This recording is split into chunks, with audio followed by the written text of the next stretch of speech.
Hello everyone, welcome back to Powerful Nothing, a Magic the Gathering Cube podcast. I'm your host Dan, and as always, I'm joined by James. James, how are you doing? You well?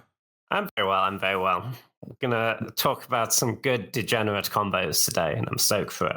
Yeah, this is a proper combo deck that we're going to talk about today. Today, we're going to be talking about the best way to win with Thassa's Oracle. So generally, in any game of Magic, running out of cards in your library is bad. You lose the game. But with cards like Thassa's Oracle and Jace, Wielder of Mysteries, it turns it into a legitimate win condition in Cube. And in this episode, we're going to be talking about how to empty your library and how to properly profit from it. So let's start at the beginning. Let me read Thassa's Oracle. Thassa's Oracle is blue for a 1/3 creature merfolk wizard. It has, when Thassa's Oracle enters the battlefield, look at the top X cards of your library, where X is your devotion to blue. Put up to one of them on the top of your library and the rest on the bottom of your library in a random order. If X is greater than or equal to the number of cards in your library, you win the game. And Jace, Wielder of Mysteries, similar type of thing. It is 1 blue for a 4 starting loyalty Jace Planeswalker with a +1 of target player puts the top 2 cards of their library into their graveyard, draw a card, a -8 of draw 7 cards. Then if your library has no cards in it, you win the game. But in also importantly, a static of if you would draw a card while your library has no cards in it, you win the game instead. So these two cards were printed pretty, relatively close to each other, like about a year or so apart, and they've really kind of become standout win conditions. I think Thassa's Oracle has kind of taken over a lot of formats like Commander, Canadian Highlander, as just like if you're doing a combo win con, it often ends with Thassa's Oracle. But in Cube, where we need some redundancy, that's where Jace, Wielder of Mysteries comes in. James, talk to us about Thassa's Oracle and Jace, Wielder of Mysteries. How do they play? What is the play pattern of both of them? And which one do you think is better? Yeah, for sure. So, I mean, if you look at them as sort of standalone cards, they're both pretty weak. You could argue, I guess Jace Wielder does more than Thassa's Oracle when you're not comboing, right? It is at least a Planeswalker which draws you an extra card every turn, which is fine. But really, we're here for the combos here. We're here to proactively empty our libraries and use these cards to win the game. And for that, Thassa's Oracle is certainly the better one because it's literally half as much mana. Jace Wielder is obviously also triple blue, which can be pretty tough. Thassa's Oracle's double blue, but that is easier. But the big thing here is just the mana difference. If you're trying to be a proactive combo deck, and you're trying to empty your library, cast one of these cards to win the game, you want it to be the cheaper one. So Thassa's Oracle is your guy. The other big thing is, and what makes Thassa's Oracle so strong is that it doesn't care about removal spells at all. Sure, it has the devotion clause, but if you cast it with an empty library, then it doesn't matter what your devotion is. If they kill the Thassa's Oracle in response to your devotion 0, you still win the game if you have 0 cards in your library. Jace Wielder, in theory, does care about removal, but it doesn't come up that much. So they do have a window. If you cast Jace, you don't have any cards in your library, you plus it, and they kill Jace in response, you will lose. But in reality, it goes up to 5 loyalty, so it's not like they're bolting it or even fire blasting it. And there just aren't that many instant speed heroes downfall type cards that people actually playing Cube. So I don't find it to be a huge issue. But yeah, I think Thassa's Oracle is definitely the one you want to prioritize if you're comboing here. Yeah, those are the two that we tend to see in higher powered level cubes. There is an OG version of this effect, Laboratory Maniac, 2 in a blue, 2/2 creature human wizard. If you would draw a card while your library has no cards in it, you win the game instead. In theory, this seems similar to Jace in that it's a threat you have. It's an effect you have to put into play before you then go about milling your whole deck over. Why is Labman not played as much as the other two, and why is it weaker?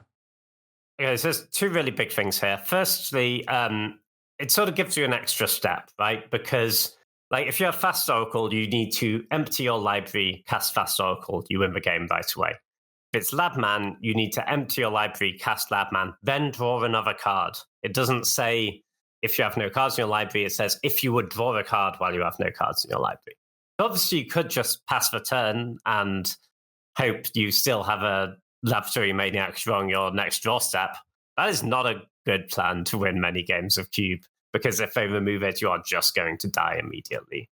So generally what you want to try and do is enter your library, cast Laboratory Maniac, and then draw another card afterwards, right? You cast a cantrip, draw into your empty library and win the game. But that's just, it's adding a sort of an extra step to the combo. And even then, you're still giving your opponent the opportunity to have an instant speed removal spell, and it is not a difficult creature to kill, right? It's a 3-mana 2/2. So yeah, it does in theory do have the same effect, but it's a much weaker version. Yeah, I think initially when Thassa's Oracle really started kicking off as a way to win in Cube, especially, I think the first time I did it, I think I was running all three in my 540 cube. I think I was running Thoracle, Jace, and Labman, but quickly realized that it's just not good enough. A Laboratory Maniac, it's just not strong enough. Like, I could see if you're trying to do this archetype fairly, maybe Laboratory Maniac gets there, maybe in a more budget environment. But we're going to move on to now, those in theory are our Wincons. But let's go over how we actually empty our deck. How are we getting to, because spoiler, we're not just going to be drawing, we're not going to be drawing one card a turn and getting there through fogs. We're going to be trying to get through our deck as quickly as possible. So let's move on to the most broken way of going through your library, and one that might actually be too strong. This card we're going to be going over isn't actually in the Mitgo Vintage Cube right now because it's too strong for a powered cube. And this card is Demonic Consultation. This is a very broken Magic card, especially with Thassa's Oracle. So how this works is Demonic Consultation is a single black mana for an instant. I'm going to read the errata on this card. Choose a card name, exile the top 6 cards of your library, then reveal cards on the top of your library until you reveal a card with the chosen name. Put that card into your hand and exile all other cards revealed this way. So, James, for a single black, we can effectively exile our whole deck. This seems incredibly good. Is that right? Yeah, this with Thassa's Oracle in particular is just one of the most powerful, the most efficient and easy to assemble combos you can really put into any cube. Probably only really second sort of Volkey in terms of power level here, because it's so easy, right? It's like you don't get that many 2-card combos that just win the game on the spot and don't care about removal. Normally, a lot of the win the game stuff, they have more of an opportunity to interact, right? So the ones where they don't care about removal and you can just do it from hand, that's really powerful. To get to do that for 3 mana total, Consult is 1, Thassa's Oracle is 2. That's kind of just ridiculous. Like, once you've got this combo in your deck, that is pretty much the thing your deck is doing, right? You don't really need to worry too much about other Wincons. Your deck should be be built to survive and to find these 2 cards. Like, the value of any sort of tutor obviously goes way up for tutor for your combo pieces. Most cubes can't handle this sort of power level, to be honest. And at a certain point, people just find it not fun, right? Because they've had it in too many games where their opponent just finds this combo pretty early in the game and there's nothing they can do about it, right? Like, you've got to have permission right then. It doesn't matter if you have removal, and because it's so cheap, you can really get through your deck with your card draw. You can put this together pretty quickly. So yeah, this is really reserved for the top power level of cubes.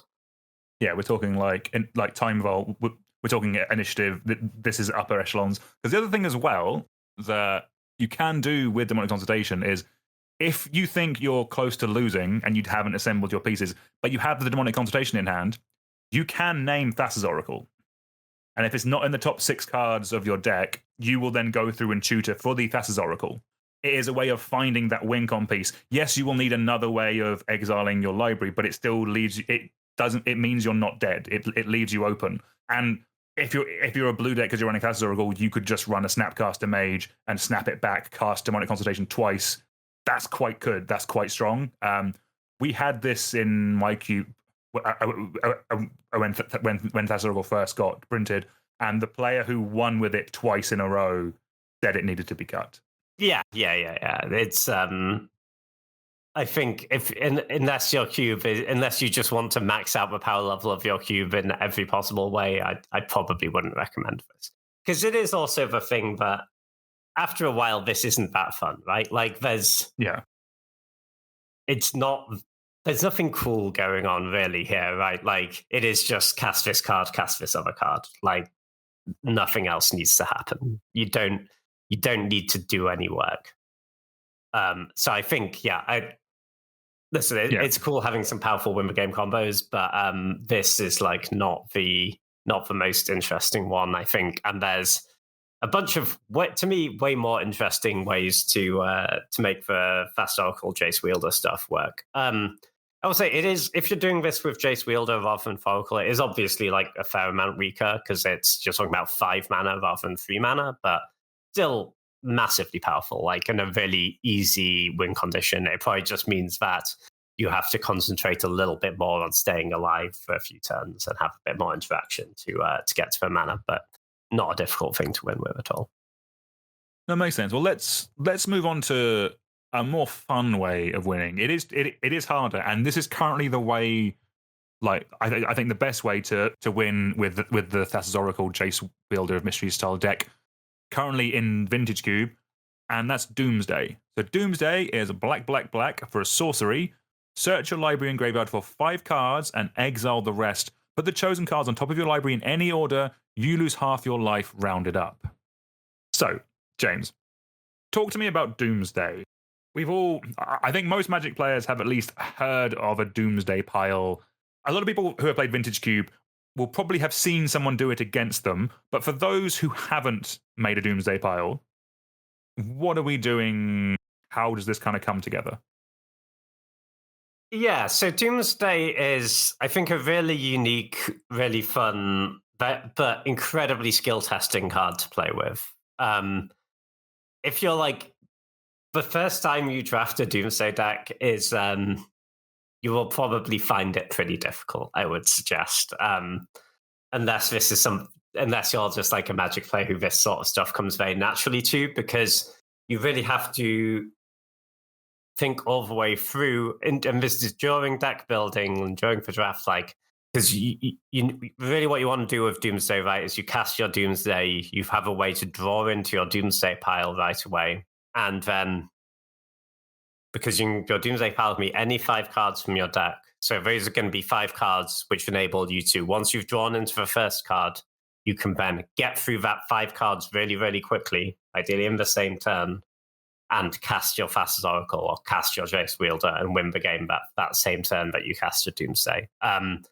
Listen, that's sometimes you have to make piles where you cast Doomsday, and you pass the turn. But in general, what you want to be doing is drawing into it right away. It's a really fun card to play with because it makes you it lets you plan out turns in a way that Magic generally doesn't, right? In general, in Magic, we draw a random card off the top each turn, and we adjust our game plan accordingly. When you make that's your Doomsday, you have locked in your draw steps for the remainder of the game. So if you can figure out the right pile for you to get through that in one turn, that can be really powerful. But it's the limiting factor is always going to be mana and card draw right in this Doomsday pile. So you need to be prioritizing cheap, ideally 3 ways to draw cards. Really, really powerful here. Actually, in sort of both parts of this, right? Because say something like a Gitaxian Probe, for example, it enables you to draw into your Doomsday pile the turn you cast Doomsday. That's so much better than passing Doomsday, passing the turn, and waiting for your next draw step to draw your first card off your Doomsday pile. So it does that for 0 mana. But also, even when you don't have it in your hand before you cast Doomsday, you'll very often put it in your Doomsday pile because it just gets you 1 card deeper into that pile without having to spend any mana. So that sort of stuff's really powerful. A 3-card draw, Get Probe, I'd say Gush is the best here by quite a lot, actually. That's the 5 mana instant, draw 2 cards, but you can return 2 islands to your hand instead of paying its mana cost. Because if you cast Doomsday and then cast Gush immediately, you're now 2 cards deep into your Doomsday pile. And then it's really easy to win the game from there most of the time. Like, say your 2 cards you draw into is like, you Gush, you draw into, say, like, Git Probe, Lion's Eye Diamond.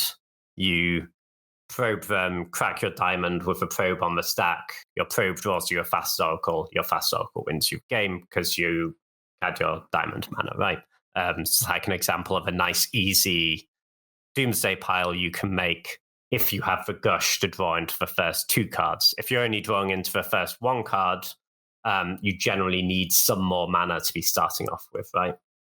Because that pile lets you win with you only had to tap your 3 Doomsday mana then, right? You could theoretically do that on turn 3, which is pretty rare. Generally, you need a little more starting mana to get going with this. But yeah, coming up with these Doomsday piles is just a lot of fun. It's a very unique and rewarding draft experience, I think. No, definitely. Yeah, definitely a lot of moving bits. One thing I'm getting from this deck, James, is that the mana requirements seem quite tricky because we're talking about Doomsday, which is a triple black spell. We're talking about Thassa's Oracle, that's a double blue spell. How are we making the mana on this work? Like you mentioned Lion's Eye Diamond, but what other options do we have to really kind of tie everything together, as it were? Yeah, for sure. So I think another really important card for most Doomsday decks is going to be Dark Ritual. The single black, make black, black, black. This is because in your Doomsday decks, most of the time you're going to be pretty heavy blue. You're going to have a lot of blue pips, but you're also going to be wanting to make black, black, black, and you're going to want to make it pretty early. And on that turn, you're going to want to have more mana left over. So Dark Ritual is absolutely phenomenal here. It lets you build more mana intensive Doomsday piles, right? Because you only had to cast 1 swamp to cast your Doomsday. But on top of that, it's often also a good thing to put into your Doomsday pile, right? If you need a little more mana to get all the way through your pile, like if you don't have all of the free draw. The other thing that's really nice with that as well is Frantic Search, because Frantic Search can then turn your black mana off of a Dark Ritual into blue mana for your Thassa's Oracle, because you use your black mana to tap a Frantic Search, then the Frantic Search untaps islands. And whilst it's doing that, it's getting you through your Doomsday pile to get to your empty deck to cast your Oracle. So that can be really powerful. The other, I think, quite low-key, quite important card to call out here, and I think is a really nice addition if you're putting Doomsday in your cube, is Sunken Ruins. This is the blue-black filter land. So you could play a blue or a black to make blue-blue or black-black or blue-black. This is a phenomenal way of being able to turn a blue mana into 2 black mana is really, really powerful for getting to cast a triple black card in your mostly blue combo deck. So I think switching a different dual land to Sunken Ruins can be a really nice switch if you're trying to make Doomsday work. Yeah, if you see Sunken Ruins in a cube, it's primarily because Doomsday is there.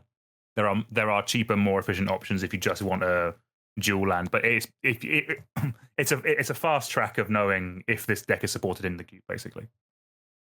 Yeah, for sure.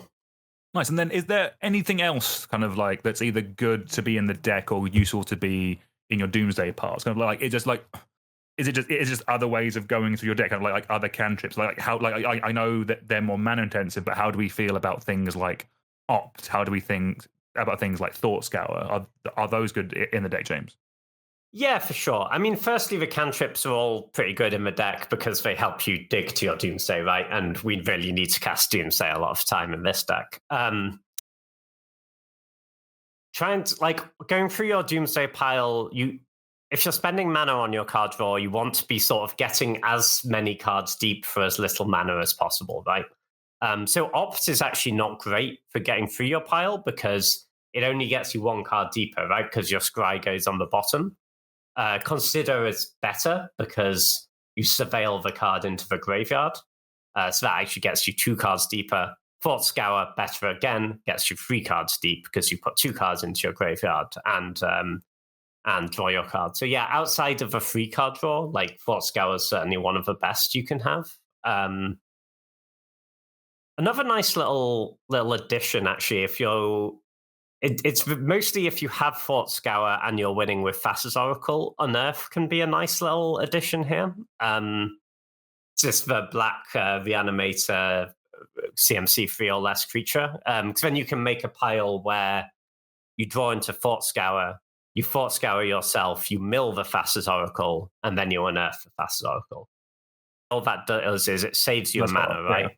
You got to spend a single black mana instead of 2 blue mana to put your Thassa's Oracle in play. And all of those little savings are really important because it reduces, when you're looking at your Doomsday and you want to cast it, and then you need to think, how much mana is it going to cost me to get through my file and put Thassa's Oracle into play after I've cast my Doomsday? Because a lot of the time you don't want to cast Doomsday and pass the turn because that losing half your life is really going to hurt. Plus, you just spent 3 mana not affecting the board, so your opponent's going to have a pretty big opportunity to kill you in the turn before you untap. And even if you do untap, you've given them that you've sort of telegraphed them what you're going to try and do next turn, and they now have a new opportunity to interact with you. But obviously spending 3 black and then getting through a 5-card deck and putting Thassa's Oracle or Jace Wielder into play, that's a lot of mana. So all those little savings, like getting to unearth rather than cast your Oracle, they all really matter, and that can be the difference between comboing off and being 1 mana short, Changing tack a little bit, because this is a combo deck, it is...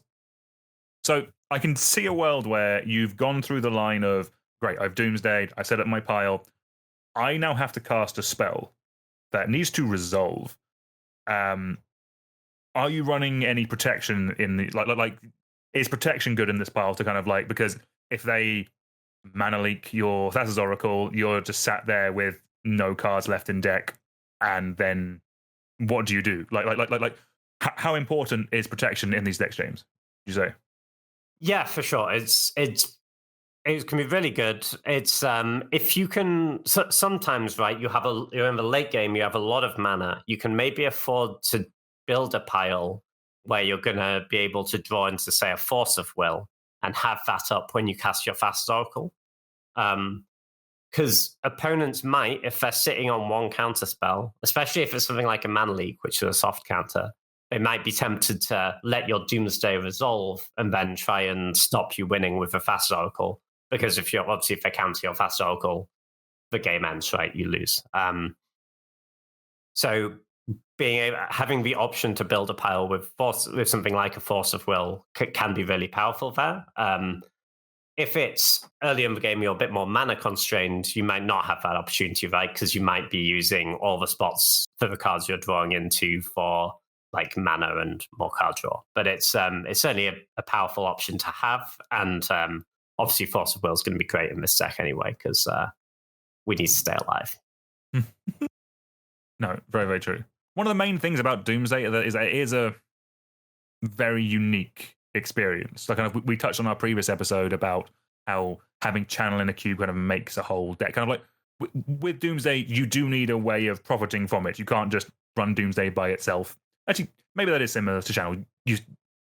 Instead of a big colorless threat, we need like a way of winning with no cards in our deck. But as a deck building constraint and as a drafting environment, Doomsday is very unique, and that is very awesome. And it's very rewarding for players to put together. Like we've had plenty of players in our cube who the first time they have Doomsday is in our cube environment, and that's a very cool and interesting thing to do. Kind of like Doomsday does seem like a very fun package to add to cube, and a lot of the cards we've spoken about, things like Gush, Gataxian Probe, Frantic Search, these are cards that a lot of cubes will just naturally be running. Like Dark Ritual, powerful cubes run those. Thought Scour, cubes run those. Unearth, cubes run that. Force of Will, probably a staple in a large majority of cubes. So realistically, with a little bit of tailoring, you can make Doomsday, Thassa's Oracle, Jace, Wielder of Mysteries work. Kind of like, as James mentioned, like Sunken Ruin secretly being a Doomsday card. Like, it's little swaps to things that might already be in there. So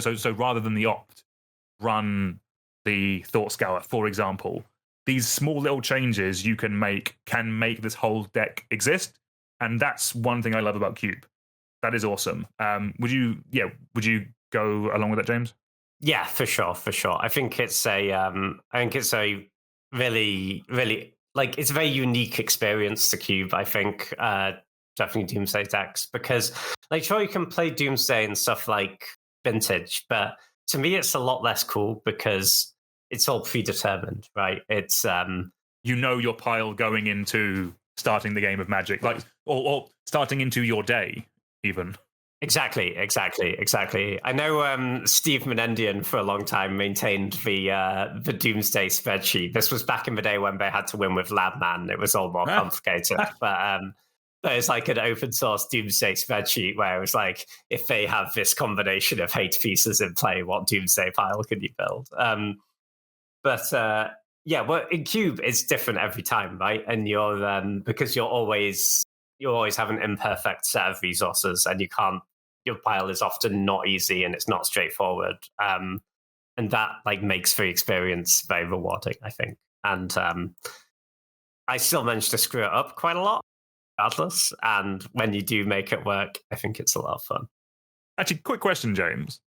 Say we draft a Doomsday, because generally speaking, if you're the player like taking all the cards for the Doomsday pile, you've lent into it early, you've got the Doomsday, you've got the mana base, you've got the way of making mana, you've got the card draw, but say you're in a larger cube and Thassa's Oracle isn't opened, or maybe someone else took it early and then didn't get the rest of the pieces because you were taking them. Is your whole deck just ruined, or how can you win if you don't have any of the payoffs? Yeah, you can definitely build Doomsday piles where you can win without one of these cards, right? It is more difficult, and you're probably going to have to be a lot more creative in the games with coming up with different piles. But the sort of defaults you could have going in, if you have just another powerful 2-card combo in your deck, you can just put them both in your Doomsday pile, right? It's going to want to be something very mana efficient. So in current Modo Cube, for example, you can do it with, if your pile includes Witherbloom of Ventus, Chain of Smog, you can just draw into those cards, so you like gush into those cards and win that way. That's anything you can do. You can also do stuff with like draw 7s. So if you need to have cards in your hand post casting Doomsday, right? Because you only have 5 cards in your Doomsday pile. But say you can draw into your Doomsday pile and you draw into this is often more of a thing if you need like Lotus or Lion's Eye Diamond. But say you draw like Lotus, Time Twister. You can crack your Lotus, Time Twister, and then you draw your Lotus and your Time Twister again. And you can, because you only have 7 cards in your deck and your graveyard combined, right? And you can kind of just keep doing that, and then eventually you brain freeze them and you have a bunch of Storm. That's quite cool. But these are all, it's certainly a lot harder, right? And you're going to have to do a lot more sort of calculating before you cast your Doomsday about how you're going to get into that pile. And it's probably not going to be like the same pile over and over again as you play your games. Whereas with the Foracle stuff, it often pretty much can be. But yeah, you can do weird creative ones. I've seen stuff like you've drawn into your Shelldock Isle, you play Shelldock Isle, and then there's an Emrakul on top of your deck, you know? Yeah, there's a bunch of stuff you can do, but yeah, certainly it gets trickier when you don't have a Foracle or a Jace. Yeah, okay, that makes sense. Yeah, it's effectively you're using Doomsday as a tutor to set up your other combo. That's kind of what you're looking for if you don't get there with the Thoracle, basically. That does make sense. Yeah, exactly. Like, 5 cards is still quite a lot. You can win the game with 5 cards. You're often like, you're not trying to get through all your 5 cards immediately is the thing, right? Because you actually need more of those 5 cards to win you.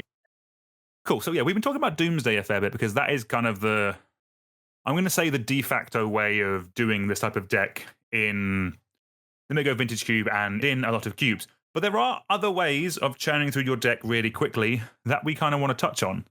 Especially if you're thinking of adding this to your cube, maybe you want some extra redundancy. Maybe you're a larger cube.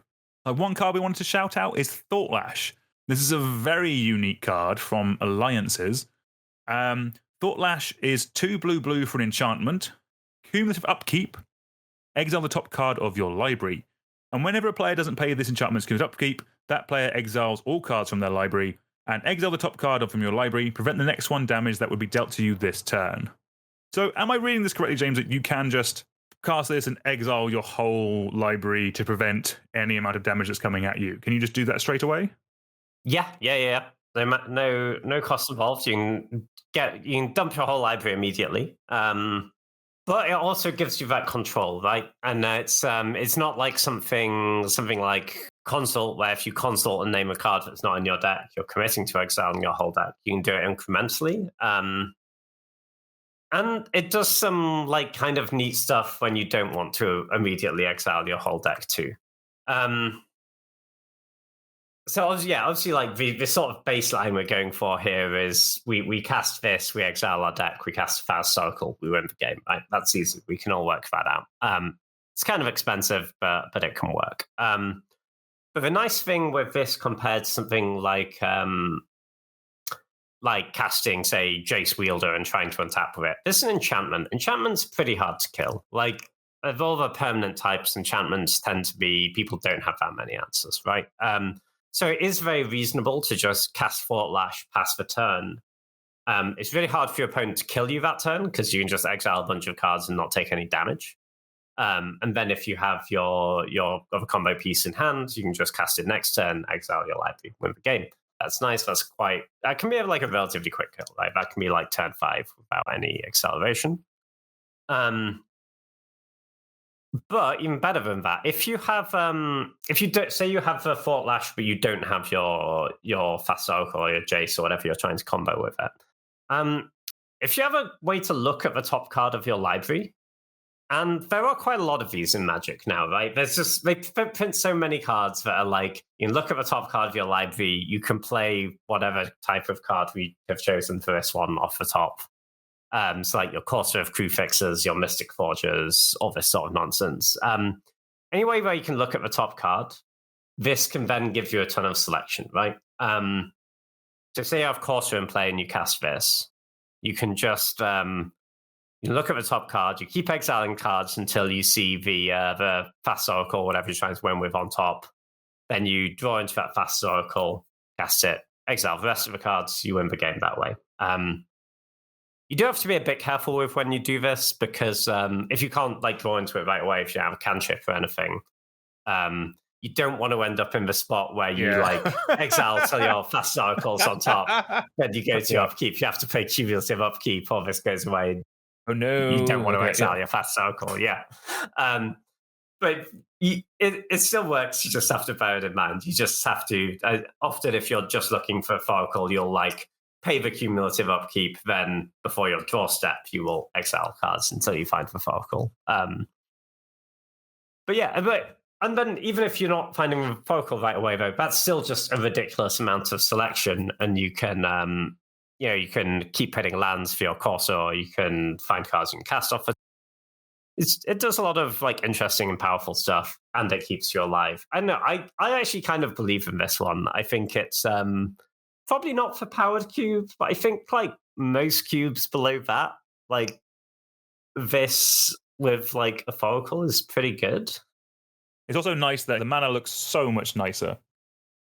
Yes, because it being in blue seems massive. So I do agree. Probably not one for the most powerful cubes. Thought Lash is a very strong card. I've seen it in like a Thassa Oracle deck in Canadian Highlander as just another bit of redundancy to a Doomsday pile. So yeah, we do like Thought Lash.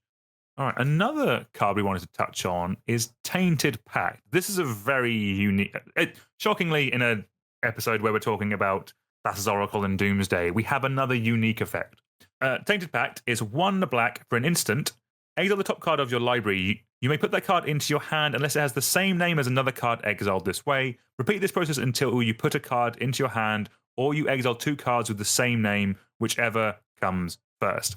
So effectively, this also has a unique deck building constraint of you can't run duplicates. Now, you might think, oh, it's cube. Most cubes don't have duplicates. It's singleton. But this does include basic lands as well. So that is a deck building constraint to this card. But if you can make it work, effectively, this is a tutor for any card in your deck, which seems quite strong, James. Like, Tainted Pact, again, the deck building constraint to this is quite high, but if you can get it working, seems quite good in this deck. Would you agree? Yeah, for sure. I mean, if you have literally no duplicates, you only have one of each basic, it's, you can choose it for any card in your deck, but it also does the demonic consultation thing, right? It also just exiles your whole deck if you want to, when you have the Thoracle. So that's busted. If you can make that work, it's great. It can also be a pretty solid card, though, even if you don't get to quite that. Its power level scales with how many of your basics you have to run, right? Like if you're in a blue-black deck and you have 8 swamps and 8 islands, this isn't going to be great because it's going to be, you're not going to see that many cards before you hit a second swamp or island. Like, it's still, one of the nice things about this card is even when it's not enabled, it's still actually kind of fine. Like, it's a decent selection spell.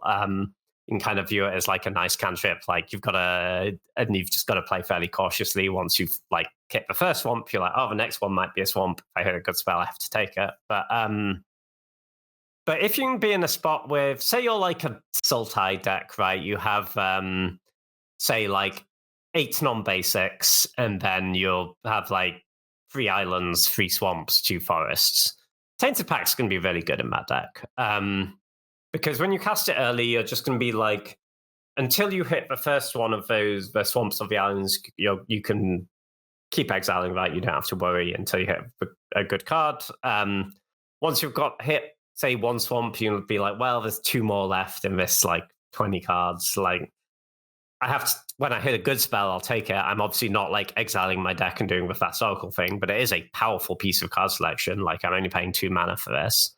But then later in the game, you know, you've fetched out a couple of your basics. You've drawn some of your basics. You might be singleton by the time you get to, like, the mid game. That's not unreasonable. Maybe you play some like Nature's Law type cards to go and get out your basics and thin out your deck from them, and then it becomes the full powered like tutor forever the Thassa Oracle thing, right? I'm not saying I'd run like just this and Thassa Oracle unless I could get fully singleton, but it's kind of like a nice backup. But yeah, if you can get to just one of each basic, which is basically going to be a thing if you're doing like a 5-color deck, you can actually do that without paying much cost.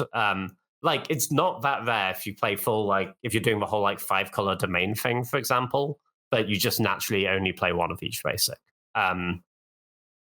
So there is a big deck building cost to this, but I think it's a cool and fun card to include in cubes anyway, and it adds an extra dimension to it to have Thassa Oracle in the cube, or to have Jace Wielder in the cube.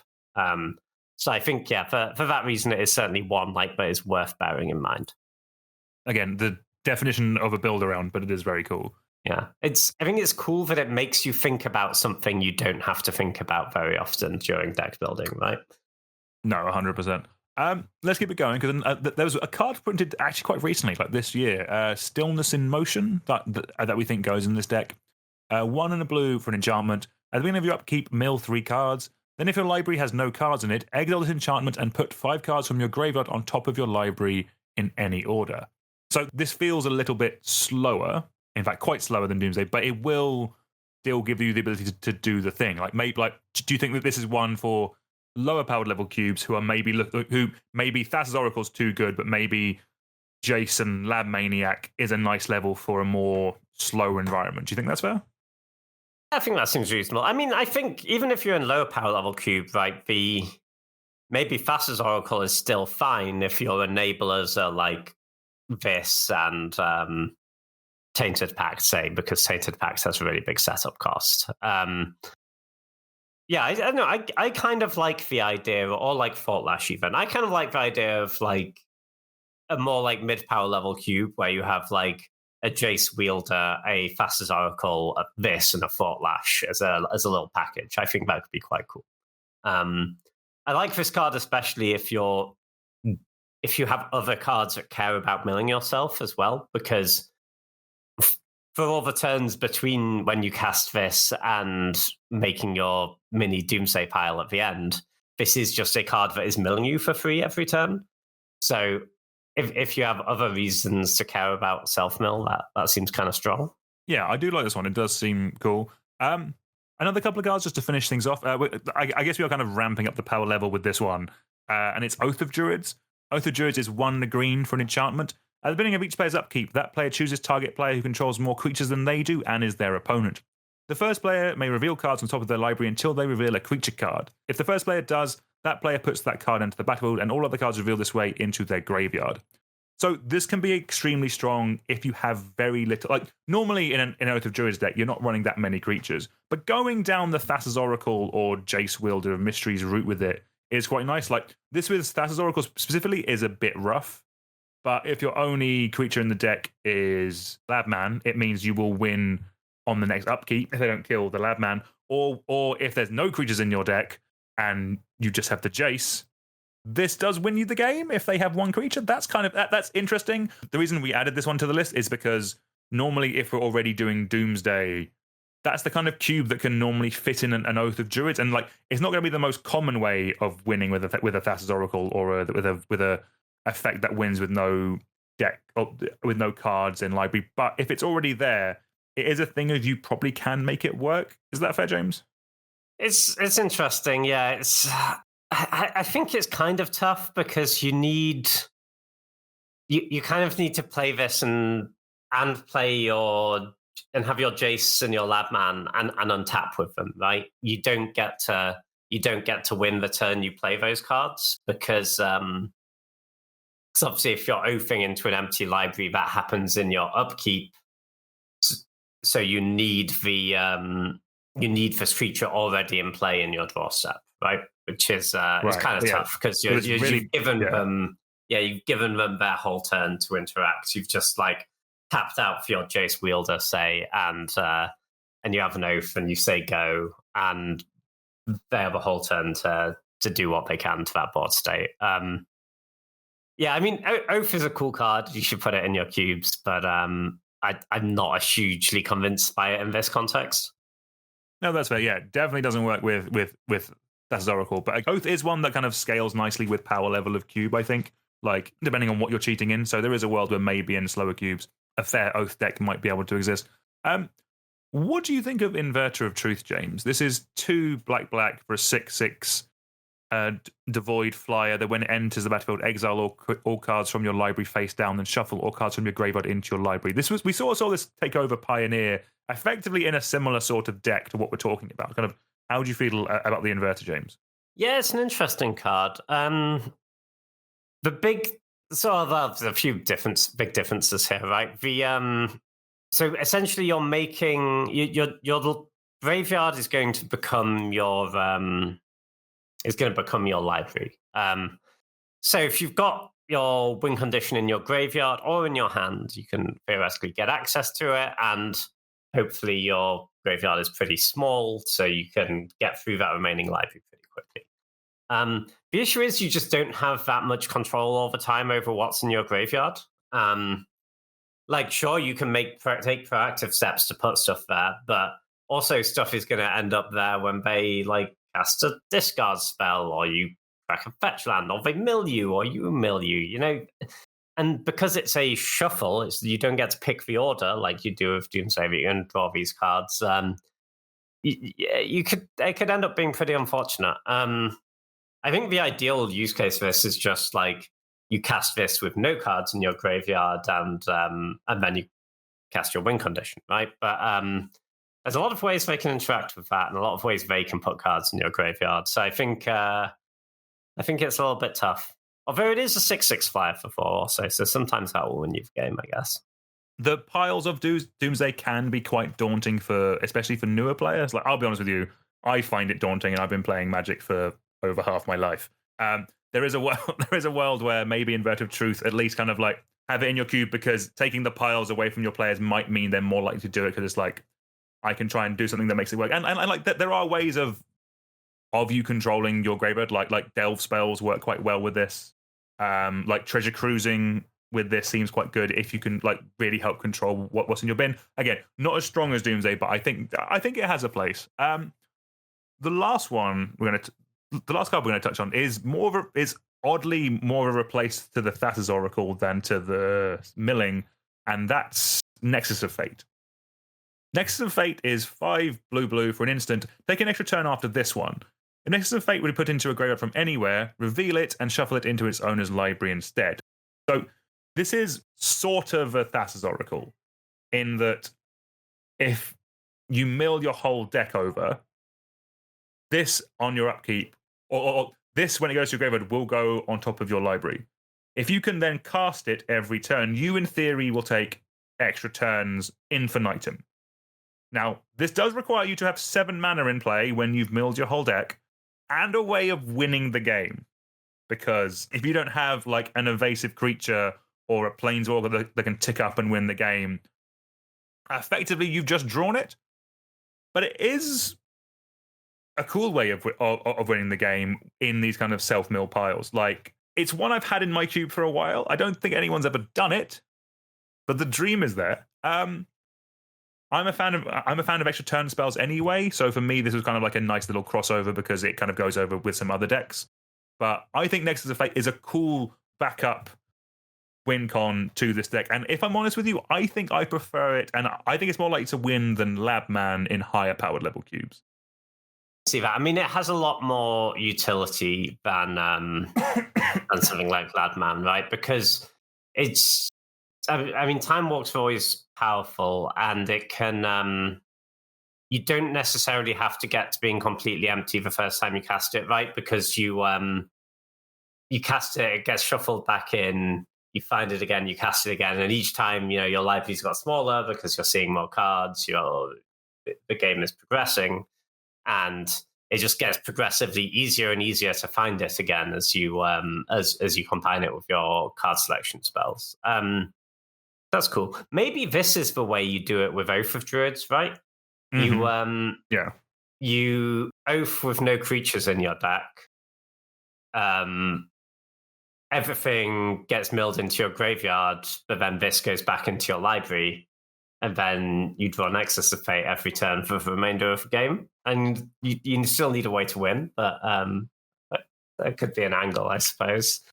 Listen, this doesn't really do the same thing as Volcal, but it does, I guess, exist in the same space, and it has potential to do something powerful if you get empty in your library. But it is the thing that it's a 7 mana card. Like, this is not a fast way to win a game.